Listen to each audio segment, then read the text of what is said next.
Welcome everybody, it's Brenda back again with another episode of Three Uniques. I'm really excited to introduce you to Elide Carmona.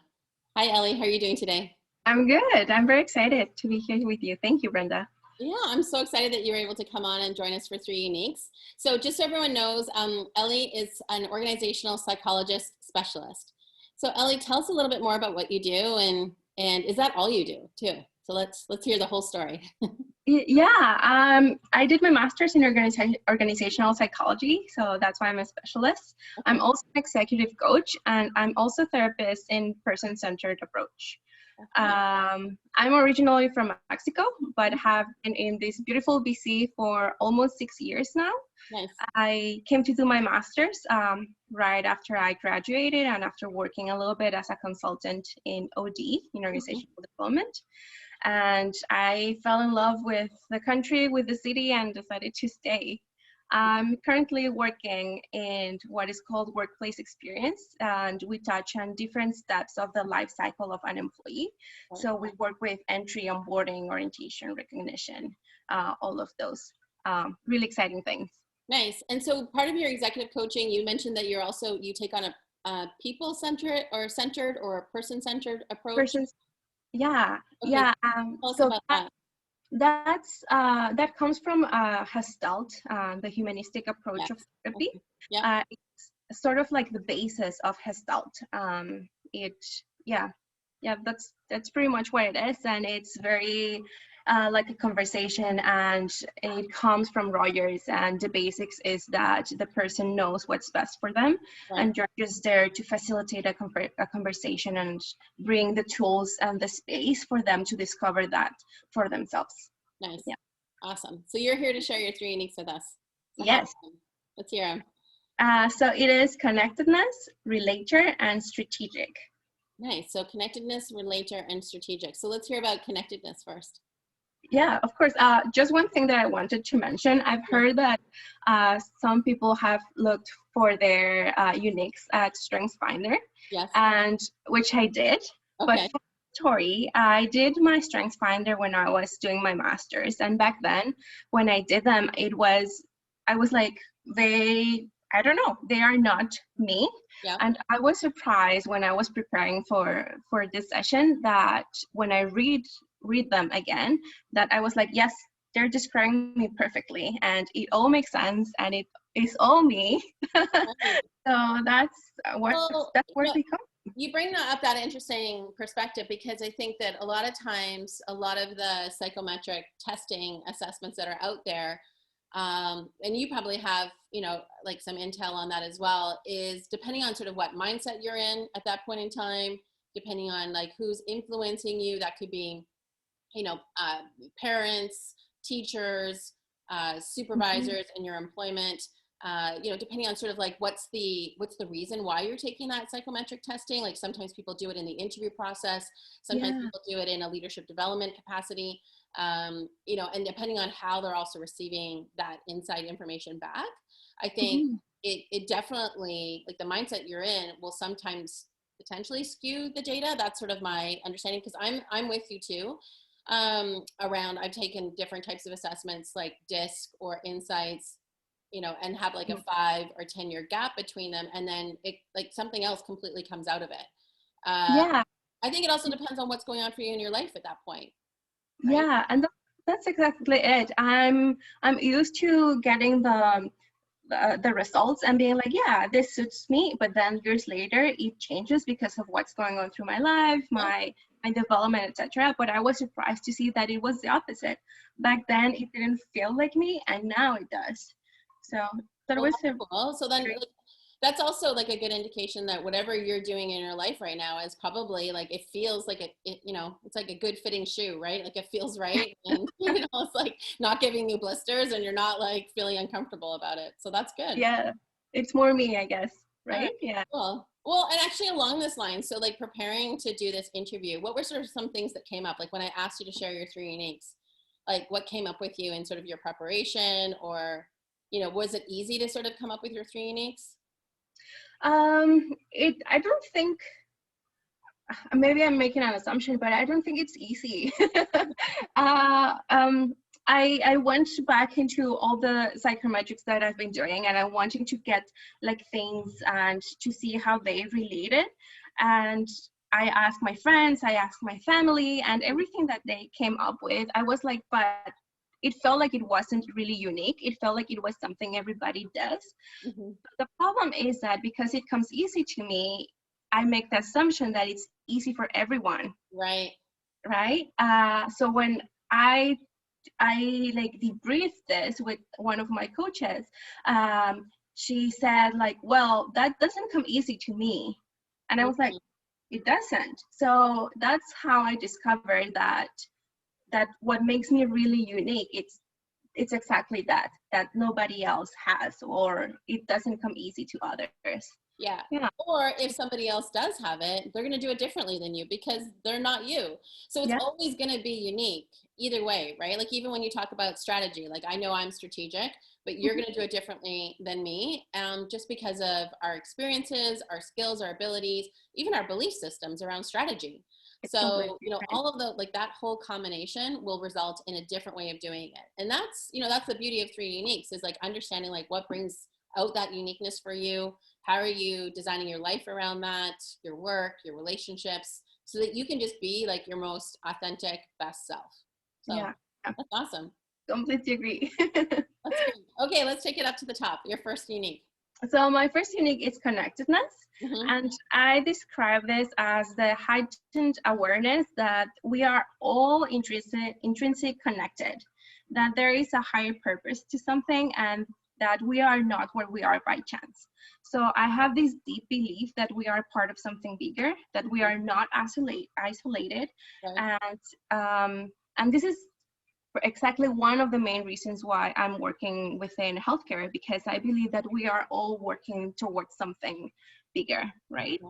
So this gives me the ability to find meaning in most difficult situations, and this has been truly my ally, because I think it has allowed me to embrace ambiguity and uncertainty in my personal life when going through difficult times, right now through COVID, Mm-hmm. and also in my professional life. So for example, I decided to make a career change. I initially did my bachelor's in communication, Okay. and then I decided to change into the psychology OD world. And also when I was deciding of staying or not staying in Canada, I always thought that I was already here because of a reason Mm-hmm. higher than me. Right. So it has helped me embrace changes in my life and things that have been happening with a different light, I would say. So I think, yeah. Amazing. I know, I was just gonna say it's so amazing. I didn't want to interrupt you, but I'm like, wow, that's like, I love the fact that you believe that there's like just a higher purpose for everybody, and like, you know, step into it. And, you know, even like, should you go back to Mexico? Should you stay in Canada? And you're like, no, there's a higher purpose for me, like here. So that's awesome. Yeah. I have this saying that you should just bloom wherever you're planted. Right. So wherever you go, you just do your best. And even though sometimes it's not where you really want to be, there's a reason for it. There's a lesson. There's someone you need to help. There's a reason, basically. So that's what's been helping me through my life. And I think connectedness also helps me build bridges between disparate ideas and cultures, Mm-hmm. and at work with different departments, different projects. So it's easy to find a common ground. Right. It's also helpful, for example, within conflict, because usually it's you versus me, right? It's us versus them. While this unique helps me see the common ground and understand that it's us versus the problem. Right. So like I would say it comes easy for me to make that switch in my head and say like, let's stop, let's wait, and let's see where are all we coming from, because in the end we might all want the same thing. We're just taking different perspectives to it, right? Right. Yeah. And it's almost kind of like go slow to go fast. Like, let's find out where we have that common ground. And that may take a little while, right? Asking questions, like being vulnerable, like, you know, showing ourselves a little bit more and giving people an intimate view into who we are. But then we can go a lot faster, right? Once we get that common ground established. Yeah, it's like the preparation stage. Once you prepare and you plan really well, everything else, Awesome. I think. There you go. We had a little bit of a break there, but we're just going to go right through. It's perfect. Perfect. um, Um, have you, just a question for you in your travels or in your discoveries, because you brought up like the culture and the connectedness. Have you come across a book called The Culture Map? It's by a woman named Erin Meyer. I haven't. Okay, so that might be something you take a look at. And for anyone that's listening, I just recently listened to a podcast with her talking about her book. It came out in like 2014, 2015, but she basically has, what's the best way to say it? Diagnosed how each culture, like from a country perspective, shows up in the workplace. Like how we make decisions, the speed in which we make decisions, how we communicate, all of those things. And then how do we reach commonality? So like if we're American working with Germans, or Australians working with Japanese, or folks from Mexico immigrating to Canada and now working with Canadians, or in Canada, we're not, like, you know, like I always say we're Canadians, but we're not really truly Canadians because we're just a whole mishmash of so many different cultures coming, right? Whether it's been our Indigenous folks, our First Nations folks that have been here for millions of years, like hundreds of years before us, and then all the colonists that have come over to implant into Canada. I mean, like there's just been a mishmash of cultures blending. But she talks about that, like how do we understand like where we originate from, what our cultures are, what are our sort of traditional beliefs from those cultures, and then how do we come together and, you know, create more effective organizations and relationships in companies. Yeah, yeah. And you know what? When you speak about that, that really excites me from that connectedness perspective, because thinking about communities of practice really excites me. So I love this analogy that I know it's really known, but I really love it when we talk, for example, about an organization and each department, it's like a member, right? Like everybody has their unique function. So I love how it all fits together. And I know that's like a systems thinking approach, but I love how we all connect and we all have our function and how we are all vital to each other in order to achieve whatever we want to do, right? Yeah, absolutely. Very cool. So Yeah. your second unique. Yes, so my second unique is Relator. Mm-hmm. This is funny because, of course, as being a connector, I like to connect ideas, but I also love to connect with people. Right. So this is where it comes from. And I describe this as the ability to purposefully forge genuine relationships that are mutually beneficial and that are lasting, so that they're deep and meaningful. And I think with this, I discovered why empathy and being able to listen to understand others comes really easy to me. Funny story, when I was really, really young, I remember being at school, and during our lunch, we would role play that we were like a family and there were the parents and the kids, and I would always get to be the mother. And I really didn't like it. But I discovered as I was growing up that people would approach me and they would ask me for advice and they would tell me about their problems. And now when I think about it, it's probably this. It's probably because of this unique, because I would like to think, or I want to think, or I try really hard for them to feel understood and to feel really listened, and to know that I'm being empathetic and that I really care. So I think that the key is exactly that last piece, that it's not just because, it's not because I have a purpose. For example, when I'm coaching, it's not because it's my job. Mm-hmm. When I'm consulting, it's not because I have to, it's because I really care. Right. So I think that's what makes a difference within this unique. That's Yeah. awesome. That's amazing. And it's lovely the fact that it does show up in your work. Mm-hmm. And also it's like it doesn't feel like work to you because it's you're a relator and you care about people. Yeah. And I just want to read something because I found it was really funny. So when I was reading the description, it said, chances are good that you feel life is wonderful when you can forge bonds with many of the individuals you meet. You have a gift for befriending just about anyone. And I found really funny that it's like, life is wonderful when you can just meet people. And I was like, yes. Awesome. And like tying it back together, you told me just before we started filming where you're from, specifically in Mexico. Can you share with everyone where you're from and what's the meaning of the name of your town?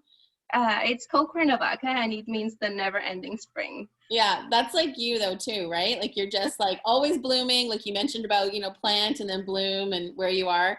But yeah, like you're from this town, this area of Mexico called like a spring, you know, it's always blooming, always lots of flowers. That's Yes. amazing. So there's like, it's all connected, right? Like you just said earlier, it's like we're here for a higher purpose and, you know, just Yeah. into our calling. That's awesome. Okay, Yeah. your third unique. So my third unique is strategic. Mm-hmm. And I realized that this is quite different. Of course, in my OD brain, it's like from one side, it's very person focused, and in the other, strategic is very like task oriented. At least that's how I've been learning it. But I describe it as being able to quickly spot relevant patterns and issues, and being able to create alternative ways to proceed. So I think this complements really well my first two, especially when I'm with a client, because once you're coaching or you're in therapy, it's really easy to get lost in the story, Mm-hmm. right? Like there are so many things. It's sometimes so messy that it's hard to spot patterns, and it's hard to help the other person when you get embedded in the story. So being strategic is really helpful because I'm able to listen and to take little pieces that I find. So for example, when I'm reading something, I just highlight the key areas, and I do the same when I'm listening, Mm-hmm. so that I'm able to provide this different point of view to my client and be like, okay, is this happening as well in other areas of your life, right? And then the really fun part, I would say, is transforming an obstacle into an opportunity. So after I found what's really behind the situation, being able to come with all of these ideas and asking questions like, what if this happened? Okay, what if this other thing happened? What if we try this? And then being able to come up with ideas, I think that's really fun. So And I it, think that, yeah, it blends all of your like relator abilities as well as the connector abilities, right? Together too. yeah, completely. Yeah, I think it complements really well, and it helps me sometimes to not get lost in the relationship, but also get to the results phase, which is Yeah. also important to me, right? Yeah, so that's really grounding too. Otherwise, yeah, you could be just like talking, but it's like, are we getting any of it done and getting a plan in place? But they do Yeah, complement each other because again, there's lots of people out there that are strategic and planful, but they're not connecting with people and they wonder why their strategy hasn't necessarily taken off or they've seen results from it. So the two come together, right? People-based strategy. exactly. Nice. Yeah, Awesome. Okay, I have a couple more questions for you. yeah. So, based on your field and the work that you do, and even like, you know, immigrating to Canada and working now in Canada and going to school here, what would you say to somebody that's, say, graduating, or even if you had an opportunity right now to speak to a graduating class in your field, and then they had this whole sort of like work runway ahead of them? What advice would you give them? What's like the one piece of advice that you know that would help them, or, you know, even if you had that advice, it would have maybe helped you more? Yeah, I think there's this quote that I really love that says, "Faith loves the fearless." Mm-hmm. And I'm very passionate about it because I think that there are so many scary things in life, right? Like from starting a new job to having interviews to so many things. And I would have really loved to be more courageous in my life. Mm-hmm. I love to create relationships, but sometimes it is scary, as we know, like it takes vulnerability, right? Mm-hmm. So I would tell them to be courageous, to make mistakes, to really try to be just themselves. And like you said, like we're talking here, like that's what makes them unique. Right. That's what makes me unique, right? Yeah, that's what I would tell them. Okay, awesome. Yeah. Thank you. And then my favorite question that I love to sometimes ask interviewees, but not to throw them off, but what's your favorite failure? I think my favorite failure is when I changed my career. Okay. So I always wanted to do something where I was in touch with people. So that's why I decided to study communication Mm-hmm. and digital media. But I had to confront the reality that I wasn't as good as I thought. It required me to take photographs and to do radio programs and to do recordings and video. And I had this really great idea in my head that I thought was great, but it was really hard for me to transform it into a platform and into a photo or into something palpable. However, I knew that my strengths were somewhere else. So I think that's the greatest failure, because that's when I shift and I said, like, okay, it doesn't matter that I already spent 5 years of my life doing this. It doesn't go to waste. I learned so much. And now with all of this, I have the opportunity to shift and do something else. Right. Awesome. And who knows, maybe one day you'll start up like, you know, a blog or a podcast or, you know, or write a book. And so all your communications training that you had from before, I'm sure hasn't gone to waste, even in your everyday practice now that you have around OD. Yeah, exactly. And for example, now I do cards for my family because I know how to use all the Adobe suite and things like that. So, and I enjoy it. And now it's my hobby, but it wasn't like my career, right? Yeah. So recognizing it and then making the switch and not necessarily spinning about it, right? Not necessarily like, oh, wow, I just spent 4 or 5 years learning something that I'm not going to do a career in. Okay, I can do something else. I can do something else. And it didn't mean that I was a failure and it had nothing to do with me. It was just that it wasn't the right thing, right? Yeah, that's amazing. I loved how you said that too. It had nothing to do with me. It was just more, it wasn't necessarily the right career choice for you. Exactly. Yeah. Awesome. I love that. Thank you so much for sharing that. That's really inspiring, I think, for lots of folks to hear that, especially right now when, you know, maybe some things have like, you know, unanticipated, you know, situations that have come up as a result of COVID, either around their job or even not seeing people. It's just like, it's not you, it's the situation, right? And when you can like, you know, remove it from you and make it not personal, then you can actually look at it more and then decide, okay, what do I need to do to make this situation better? Yeah, exactly. Exactly. Thank you so much. I really appreciate you being on today and sharing your 3 uniques with us. Thank you, Brenda. It has been a pleasure. Take care, Ellie. Thank you. And for everyone else that's listening, remember to get out there and share your 3 uniques. I always say this at the end of every interview. There's 7.5 billion people on this planet. Somebody needs what you've got. So share your 3 uniques, everyone. Take care. Bye, Ellie. Bye.